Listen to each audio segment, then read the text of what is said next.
Hello दोस्तों, refix India के YouTube channel पे आपका फिर से स्वागत है। तो दोस्तों, आज की वीडियो में हम बात करेंगे। हमारे पास पैनल है जो कि लोयड के सेट में लग के आता है। तो लोयड के सेट में वैसे बेसिकली बहुत सारे पैनल हमारे को देखने को मिलते हैं। अभी जो पैनल है मेरे पास, ये BOE का पैनल है। तो ये जो पैनल है ये हमारे पास जो आया है, ये सोनी के बोर्ड में भी आपको मिलता है, सोनी के सेट के अंदर। तो क्या है कि इसके अंदर जो प्रॉब्लम है, सबसे पहले मैं आपको दिखा देता हूँ किस तरीके की दिक्कत इसके अंदर देखने के लिए मिल रही है। तो अगर हम सेट को ऑन करते हैं, जैसे हम सेट को ऑन करेंगे तो कुछ इस तरीके की प्रॉब्लम हमारे को मिल रही है। यानी कि इसके अंदर देखिए, जो पिक्चर के साथ में इसको वर्टिकल बार हमारे को देखने के लिए मिल रहा है। तो काफ़ी सारे सेटों में इस तरीके की दिक्कत हमारे को देखने को मिलती है। जैसे आपने देखा होगा सैमसंग के सेट में भी इस तरीके की दिक्कत आती है। ट्रैक कट करने के बाद इस तरीके की दिक्कत हमारे को देखने के लिए मिलती है। और ये जो ज़्यादातर प्रॉब्लम आती है GIB पैनल के अंदर आती है। तो अभी अगर हम इसको चेक करते हैं, स्टेप बाय स्टेप देखते हैं इसको किस तरीके से हम रिपेयर करेंगे, क्योंकि काफ़ी सारे टेक्नीशियन को इस तरीके की प्रॉब्लम को सॉल्व करने में दिक्कत आती है। तो चलिए स्टार्ट करते हैं। यहाँ पे अगर हम देखेंगे तो ये जो पैनल है मेरे पास, पैनल का नंबर मैं आपको दिखा देता हूँ। ये इसका पैनल का नंबर है HV320WHBN55। तो ये जो पैनल है BOE कंपनी का है और काफ़ी सारे सेट में ये मिलता है। तो इस पैनल को चेक करने के लिए दोस्तों, सबसे पहले हम यहाँ पे देखेंगे। ये जो पैनल है, यहाँ पे अगर आप देखेंगे तो यहाँ पे गेट लाइन कुछ यहाँ पर है इसकी, और दूसरी साइड इसकी गेट लाइन यहाँ पर है। ये देख सकते हैं, गेट लाइन है। तो ये जो गेट लाइन है दोस्तों, ये जो बनती है हमारे लेवल शिफ्टर से बनती है। ये लेवल शिफ्टर है हमारी, यहाँ पे आप ये देख सकते हैं लेवल शिफ्टर है। और यहाँ पे देखेंगे तो ये हमारा DC टू DC सर्किट है। और टीकॉन IC सभी को पता रहती है, हमारी टीकॉन IC है। तो देखिए, पैनल जब भी हमारे पास आता है, काफ़ी सारे टेक्नीशियन हमारे पास लेके आते हैं रिपेयर करने के लिए। तो अगर हम इसके अंदर देखते हैं तो इसको सबसे पहले बेसिक रिक्वायरमेंट चेक करते हैं। इसकी जो बेसिक रिक्वायरमेंट होती है, जैसे कि अगर आप यहाँ पे देखेंगे तो यहाँ पे इसकी 12 वोल्ट की सप्लाई है, तो बिल्कुल परफेक्ट तरीके से मिल रही है। और ये जो 12 वोल्ट है दोस्तों, ये जाता है हमारे DC टू DC IC के अंदर। और ये DC टू DC IC से सबसे पहले जो वोल्टेज हमारी बनती है, यहाँ पे अगर हम देखेंगे तो 3.3 वोल्ट की सप्लाई हमारी बनती है। तो ये जो 3.3 वोल्ट रहता है दोस्तों, इसके अंदर क्या रहता है कि हमारी एक बक कन्वर्टर रहता है, यानी कि बक IC रहती है। जिससे कि क्या होता है कि ये जो बक IC होती है हमारी, वो ऑन होती है जब इसके अंदर 12 वोल्ट की सप्लाई इनपुट होती है। और 12 वोल्ट की सप्लाई इनपुट होने के बाद क्या होगा, जब हमारा बक सर्किट ऑन होगा तो यहाँ पे हमारा 3.3 वोल्ट बनता है। और 3.3 वोल्ट जाता है हमारे टीकॉन IC के अंदर। यहाँ पे आप ये देख सकते हैं टीकॉन IC लगी हुई है। तो यहाँ पे अगर आप देखेंगे तो मेगा चिप कंपनी की IC है। और यहाँ पे अगर आप देखेंगे तो ये रोम IC है। तो ये जो पैनल है, जब सोनी में लग के आता है तो यहाँ पे पैनल ID भी लगाई जाती है। तो पैनल ID की अभी यहाँ पे जरूरत नहीं है। तो यहाँ पे अगर हम देखते हैं तो हमारे को यहाँ पे पिन नंबर 8 पे 3.3 वोल्ट की सप्लाई बिल्कुल परफेक्ट तरीके से मिल रही है। और ये 3.3 वोल्ट इसको मिलने के बाद जब हमारी IC एक इनेबल वोल्टेज भेजती है, जो कि हमारी DC टू DC IC पे जाती है। अब IC का अगर आप नंबर देखेंगे 5562A है, तो यानी कि इसकी पिन नंबर जो 9 होती है वो इसकी इनेबल पिन होती है। तो ये सारी चीज़ें जो पता लगती है हमारे को सिमेटिक के द्वारा पता लगती है। बिना सिमेटिक के अगर आप काम करेंगे तो पैनल को रिपेयर करना थोड़ा सा मुश्किल होता है। लेकिन अगर आप यहाँ पे देखते हैं तो इसके अंदर जो वोल्टेज हमारी जब इनपुट होती है इनेबल की, तो ये हमारी IC जो होती है वो गेट पल्स जनरेट करना स्टार्ट करती है। यानी कि इस IC के अंदर एक मोसफेट होता है जो कि हमारी बूस्ट वोल्टेज बनाने का काम करता है। तो बूस्ट वोल्टेज अगर देखेंगे तो AVDD वोल्टेज हमारे को 16 वोल्ट की सप्लाई मिल रही है और बिल्कुल परफेक्ट तरीके से ओके है। और ये 16 वोल्ट की सप्लाई अगर आप देखेंगे तो यहाँ पे अगर आप मोसफेट के द्वारा ये आउटपुट हो रही है ड्रेन पर। और ये ड्रेन से जो वोल्टेज जाती है हमारे चार्ज पंप सर्किट में जाती है, जिससे हमारा VGH और VGL वोल्टेज बनता है। तो अगर हम VGH और VGL वोल्टेज चेक करते हैं तो यहाँ पे अगर हम देखेंगे तो इसका जो VGL वोल्टेज है -7 वोल्ट की सप्लाई हमारी ओके है। और अगर VGH देखते हैं तो यहाँ पे VGH का पॉइंट है, तो यहाँ पे आप वोल्टेज देख सकते हैं 30 वोल्ट की सप्लाई है।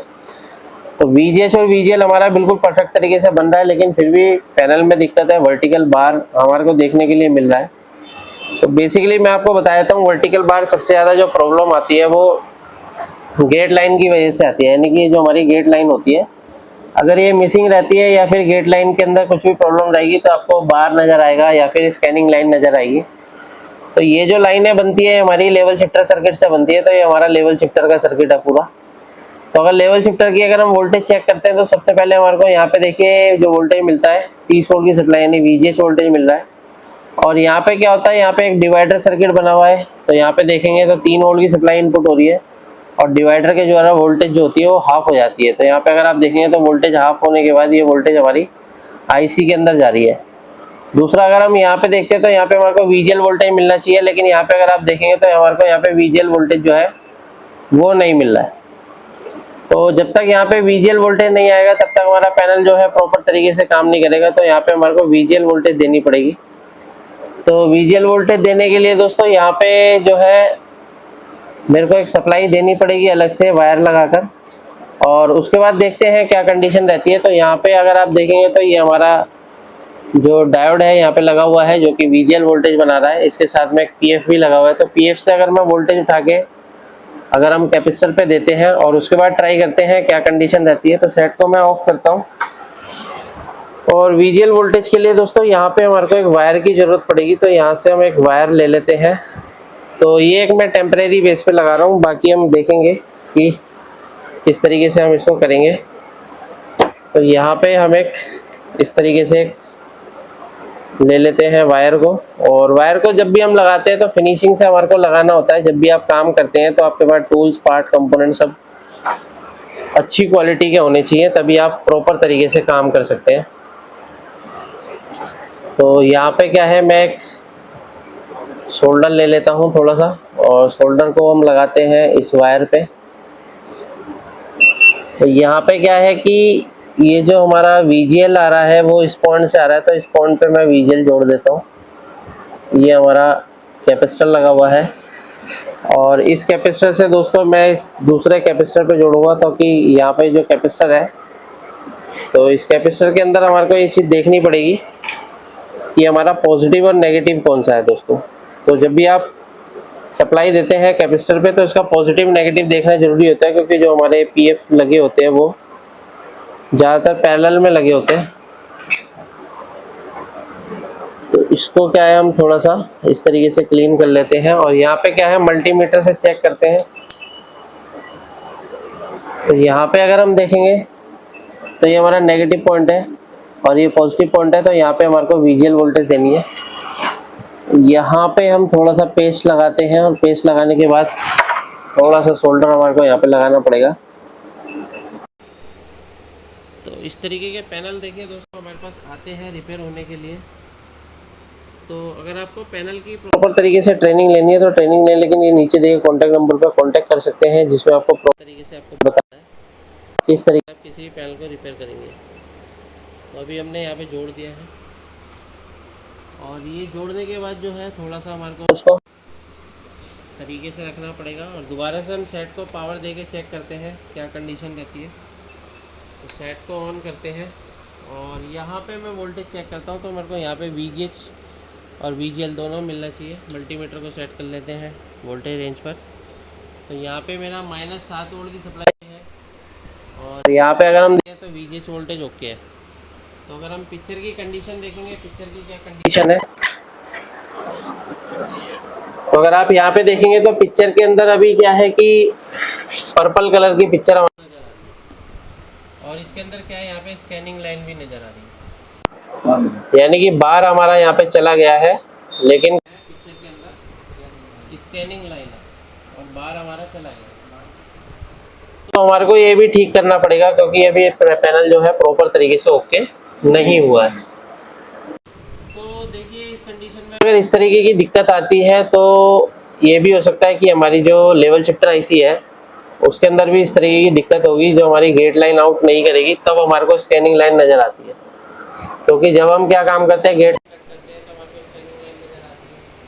तो अभी क्या है कि यहाँ पे अगर आप देखेंगे तो इसको भी हम रिप्लेस करके देखेंगे क्या कंडीशन है, क्योंकि पैनल को अगर आपको प्रॉपर तरीके से चेक करना है तो ये IC वगैरह सब चीज़ें आपके पास होनी चाहिए। इसके लिए मेरे को इस IC की ज़रूरत पड़ेगी। IC देख लेते हैं हमारे पास कहाँ पर यहाँ पे क्या है, अभी मेरे पास एक और पैनल की पीसीबी है। तो यहाँ पे आप ये देखेंगे, ये BOE का पैनल है। तो इसके अंदर हम दूसरी आईसी लगाने की कोशिश करते हैं और देखते हैं। यहाँ पे देखेंगे तो आईसी की थोड़ी कंडीशन हमें सही नज़र नहीं आ रही है। और इस तरीके के पैनल जो होते हैं मेरे पास जो आते हैं वो मैकेनिक से ही आते हैं, क्योंकि जब पैनल के अंदर ज़्यादा छेड़छाड़ हो जाती है तो आईसी हमारे को रिप्लेस करनी पड़ती है। कई बार कई मैकेनिक इसको टेस्ट करते टाइम शॉर्ट कर देते हैं। तो जब भी आपको चेक करना है तो आईसी की पिनों पे कभी भी चेक नहीं करना है, आईसी के आसपास में कंपोनेंट पे चेक करना है। तो इसको मैं पहले निकाल देता हूँ ताकि आईसी पे हम प्रॉपर तरीके से काम कर पाएँ। तो इस आईसी को मैं अभी रिप्लेस करूँगा और रिप्लेस के बाद देखते हैं क्या कंडीशन रहती है। तो इस तरीके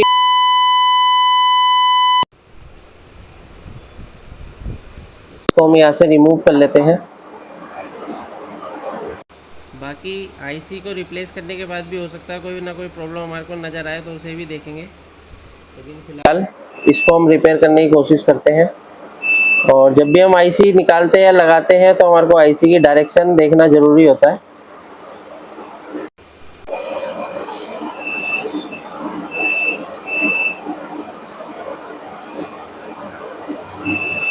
तो देख सकते हैं अभी हमने जो आईसी लगाई है बिल्कुल परफेक्ट तरीके से हमारी लग गई है। तो यहाँ पे अगर आप देखेंगे तो आईसी हमारी बिल्कुल फिनिशिंग से लग गई है। थोड़ा सा हमारे को यहाँ पे अलाइनमेंट करने की ज़रूरत पड़ेगी, इसको थोड़ा सा अलाइनमेंट करने की ज़रूरत है। पेस्ट लगते हैं और हल्का सा अलाइनमेंट करते हैं इसको।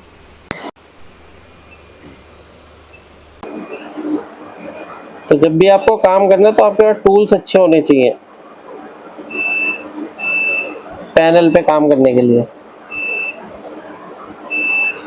अभी हमारी आईसी बिल्कुल फर्स्ट क्लास तरीके से लगी है। थोड़ा सा इसको टाइम देते हैं, क्योंकि कई बार हम आईसी को रिप्लेस करते हैं तो आईसी का टेम्परेचर ज़्यादा होता है, तो आपको एकदम से सप्लाई नहीं देंगे। इसको हम क्या है क्लीन कर लेते हैं।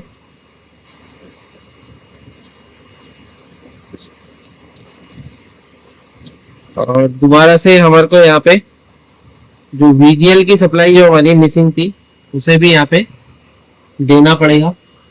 और आईसी की सभी पिनों पे हमारे को थोड़ा सा ये ध्यान में देंगे कि वो प्रॉपर हमारी होनी चाहिए। तो इस पे मैं यहाँ पे इस तरीके से आयरन से थोड़ा रीसोल्व कर देता हूँ। और इस आईसी की अगर मान के चलो एक भी पिन अगर शॉर्ट रह गई तो आईसी शॉर्ट हो जाएगी, खराब हो जाएगी। तो ये चीज आपको ध्यान में लेनी है। बाकी जब रिपेयरिंग का टाइम आता है तो आपको बिना सिमेटिक से काम नहीं करना है। अगर काम करोगे तो कई पैनल क्या होते हैं खराब हो जाते हैं। यहाँ पे क्या है, हमारे को थोड़ा सा पेस्ट लगा के फिनिशिंग से हमारे को करना है इस तरीके से।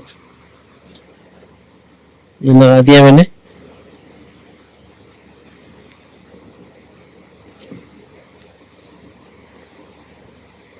ये हमारी आईसी फर्स्ट क्लास तरीके से लग गई। इसको दोबारा से साफ कर लेते हैं, क्लीन कर लेते हैं। अब BOE का पैनल है तो कई बार क्या होता है कि जब हम इस पैनल को रिपेयर करते हैं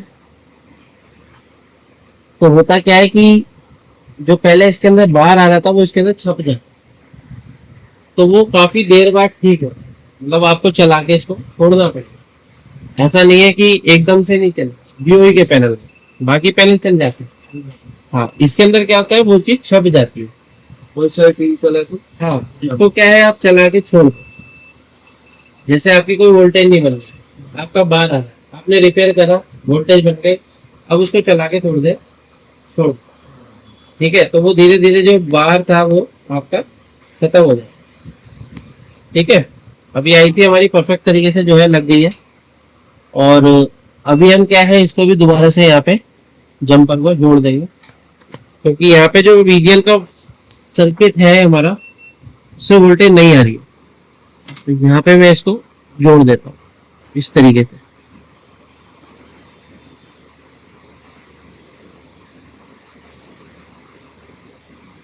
ठीक है।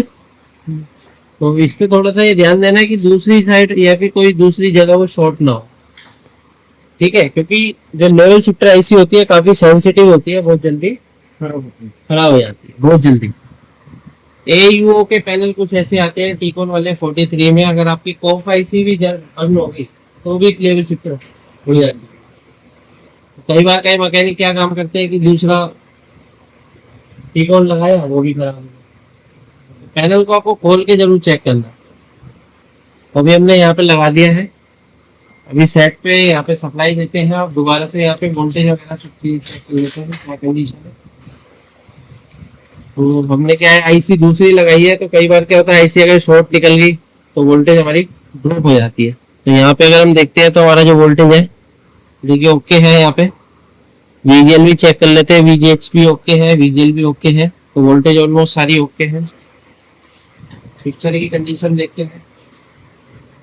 अभी देखो यहाँ पे जो हमारी स्कैनिंग लाइन थी वो चली गई, अभी पिक्चर क्लियर है, हल्का सा यहाँ पे क्या है आपको नजर आ रहा है, तो वो थोड़ी देर बाद चलने के बाद आपका परफेक्ट हो जाएगा।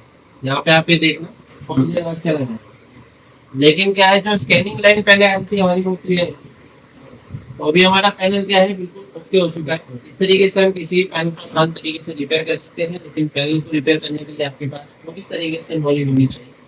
अगर आपको वीडियो पसंद आए तो वीडियो को लाइक करें, शेयर करें, कमेंट करें।